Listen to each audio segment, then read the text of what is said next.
Basically new classical growth theory के बारे में थोड़ा बहुत रिवाइज करा रखा है। लॉन्ग रन ग्रोथ हमें पता है कि सोलो के केस में पॉपुलेशन ग्रोथ और टेक्नोलॉजिकल प्रोग्रेस से एक्सप्लेन होती है, एंड वो दोनों ही एक्सोजेनस होते हैं, राइट। तो M+N ग्रोथ होती है हमारी सोलो में आउटपुट की, तो वही चीज़ बताई है इन्होंने। Growth during transition is explained by factor accumulation. तो ट्रांजिशन के टाइम पर, मतलब ट्रांजिशन एज इन जब आप बेसिकली मूव कर रहे होते हो टूवर्ड्स अनदर स्टेडी स्टेट, एक स्टेडी स्टेट से दूसरे स्टेडी स्टेट पर जा रहे होते हो, उस वक्त ग्रोथ होती है, राइट। तो उस वक्त जो ग्रोथ होती है that is due two factor accumulation. तो लेट्स से आप किसी एक स्टेडी स्टेट पर थे और आप उससे दूसरे स्टेडी स्टेट पर जा रहे हो बिकॉज आपकी सेविंग्स बढ़ गई और समथिंग ऑफ दैट सॉर्ट। तो इन दैट केस आपकी ग्रोथ होगी, राइट। तो आपका जो क्योंकि ये हमने बात की भी है कि सेविंग्स से टेम्परेरी ग्रोथ होती है इनकम में, बट परमानेंट नहीं होती। तो वही चीज़ है कि अगर सेविंग्स होती है तो टेम्प्रेरी ग्रोथ तो होती है कि अगर आप एक स्पेसिफिक पर पर्सन इनकम लेवल पे होते हो तो उससे आप एक हायर पर पर्सन इनकम लेवल पे चले जाते हो, एंड ये होता है ड्यू टू फैक्टर एक्यूमुलेशन। क्योंकि वही बात है कि सेविंग्स हो रही है अगर, तो उससे क्या होगा कि ज़्यादा कैपिटल एक्यूमुलेट होगी और उससे जो है आप ज़्यादा आउटपुट प्रोड्यूस कर सकते हो and all of that, right. या फिर टेक्नोलॉजी के इम्प्रूव करने से भी ये हो सकता है कि आपका प्रोडक्शन फंक्शन बाहर की तरफ शिफ्ट कर जाए। तो इनमें से किसी भी रीज़न से हो सकता है, राइट। कन्वर्जेंस प्रिडिक्ट करता है, सोलो मॉडल बोलता है कि पुअर इकोनॉमीज़ इवेंचुअली रिच हो जाएंगी जैसे कि रिच वाली हैं। गवर्नमेंट इंटरवेंशन का कोई स्कोप नहीं होता है न्यू क्लासिकल में, सब कुछ परफेक्ट कॉम्पिटिटिव मार्केट है, रैशनल एक्सपेक्टेशंस है, लोगों को सब पता है। टेक्नोलॉजिकल प्रोग्रेस कैसे आ रही है, कहाँ से आ रही है, वो ये नहीं बताता है, बस आ रही है, ठीक है। तो वो चीज़ है। एंडोजेनस ग्रोथ थ्योरी की बात करें तो ये बेसिकली टेक्निकल प्रोग्रेस को एक्सप्लेन करता है और बताता है कि टेक्निकल प्रोग्रेस आ कहाँ से रही है, राइट। ये प्रोडक्टिविटी ग्रोथ को समझाता है कि ये कहाँ से आ रही है। इसके अलग अलग रीजंस अलग अलग थ्योरीज़ में बताए हुए हैं। कुछ बोलते हैं कि R&D एक्टिविटीज़ हैं फर्म्स की, इसलिए टेक्नोलॉजी ग्रो कर रही है। कुछ बोलते हैं इंफ्रा में गवर्नमेंट इन्वेस्ट कर रही है इसलिए ग्रो कर रही है। बाकी लोग बोलते हैं ट्रेड के कारण ग्रो कर रही है, ट्रेड से टेक्नोलॉजी का ट्रांसफ़र हो रहा है एक देश से दूसरे देश में, उसके कारण ग्रो कर रही है। कुछ बोलते हैं एजुकेशन और स्किल फॉर्मेशन से ग्रो कर रही है। तो वो सब रीजंस है। इसमें ट्रांजिशनल डायनामिक्स पर कुछ फोकस नहीं है कि एक स्टेडी स्टेट से दूसरे स्टेडी स्टेट पर जा रहे हो, ऐसा कुछ सीन नहीं है यहाँ पर। कन्वर्जेंस भी ये प्रिडिक्ट नहीं करता, तो इट डज़ नॉट से कि अमीर, मतलब जो गरीब वाले देश है वो अमीर हो जाएंगे, ऐसा कुछ नहीं बोलता है वो, ठीक है। And it does argue for active government intervention, क्योंकि ऑफ कोर्स अगर आपको एजुकेशन चाहिए, गवर्नमेंट का इन्वेस्टमेंट इन इंफ्रा चाहिए, तो उस सब के लिए गवर्नमेंट का एक रोल तो है ही ना इन सब चीज़ों में। Institutions based theories of growth जो है इसमें बेसिकली ये लिंक करते हैं adoption of productive modern technology को विद बेसिकली ये बोलते हैं कि टेक्नोलॉजी की जो ग्रोथ है वो हो रही है in following type of institutions के कारण।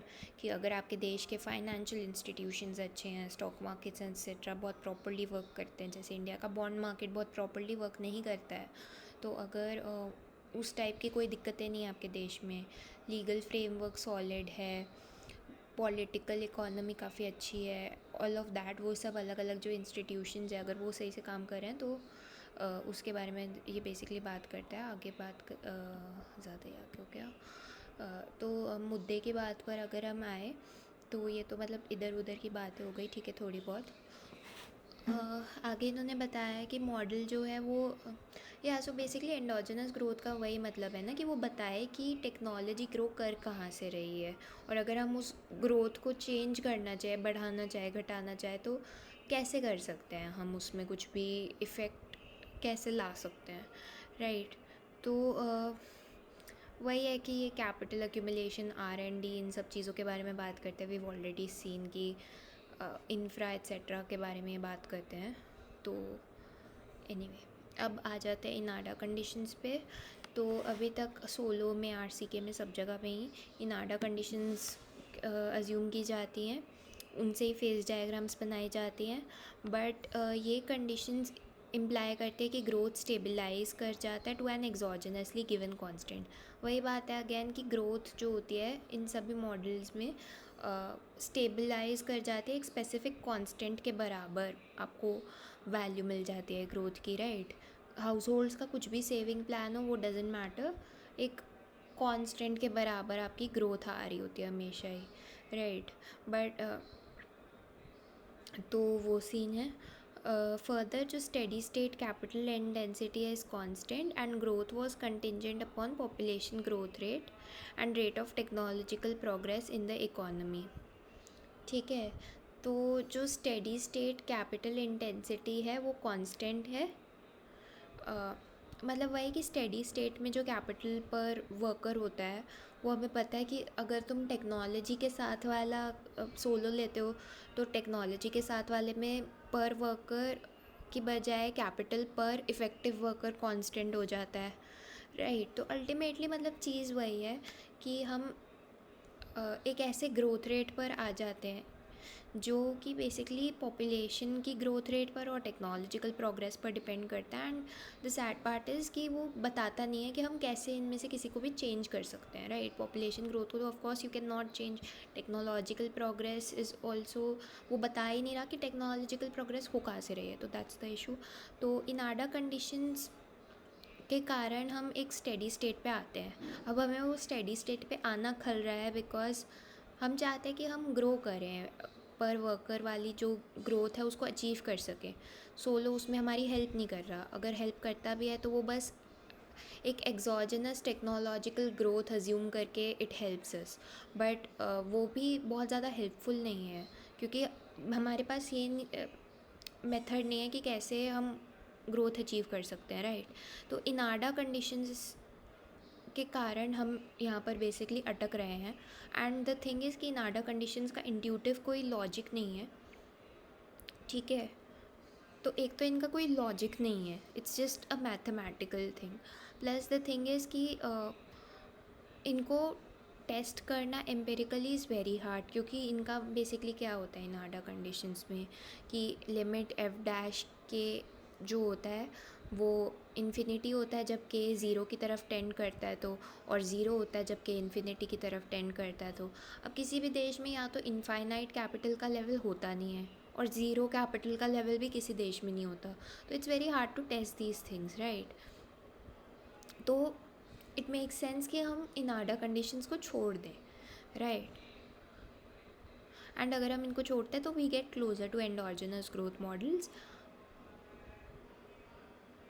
तो दो रीज़न्स होते हैं ट्रेडिशनल ग्रोथ थ्योरी में क्यों ग्रोथ रेट जो है वो जैसे जैसे कैपिटल बढ़ती जाती है वैसे वैसे घटता जाता है and eventually we come to a steady state. उसके दो ही रीजंस है, Inada and diminishing returns to capital.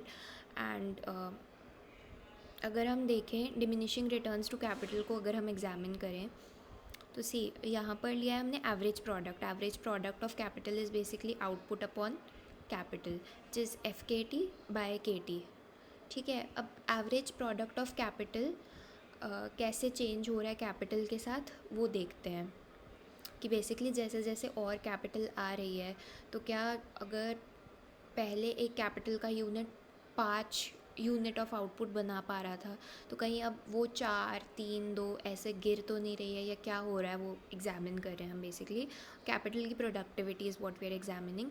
अगर हम इसको बेसिकली डिफ्रेंशिएट करें F K T by K T को with respect to K T तो कोशेंट रूल लगेगा हमारा, और इन्होंने वही कोशेंट रूल लगाकर और साथ में क्या किया हुआ है बेसिकली इन्होंने